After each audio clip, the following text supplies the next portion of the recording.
دویدم به هیچی نرسیدم، انگاری دروغ بود همه عمر من که زندگی رو ندیدم.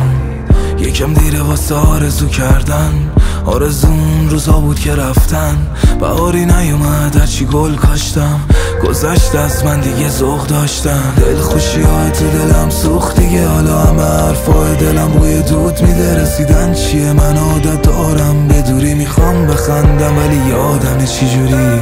مثل اون که کفشی که بچگیاش میخواست و الان بدی پا کنه. مثل اون زندانی که آخر عمرش بهش بگی اشتباه شده.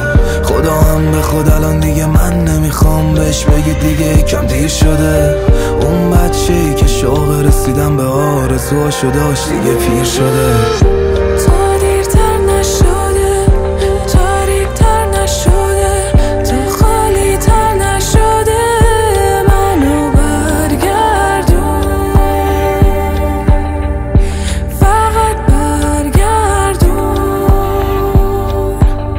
نظرم سرگردون،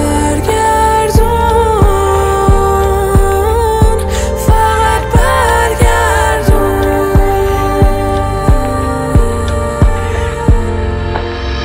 از اون بالا به ما یه سر نمیزنی، بعد نیستی پایین یه چرخی بزنی.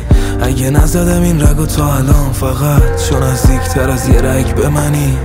اگه هیچکی و دورم ندارم ولی میارزه به اونا که تو رو هم ندارن. دیگه کم مونده تا با خودم نسازم، بین من و من وایسا که به خودم نبازم. دنیا نشسته ببینه که یه استفا میدم ولی هنوز هم امیده اسم خالیتم. اینا معجزه رو فقط تو قصه دیدم، بیا ثابت کنم اشون اشتباه میگن.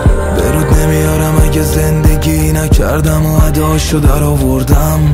برود نمیارم اگه این همه نشدن شد عادت همه عمرم.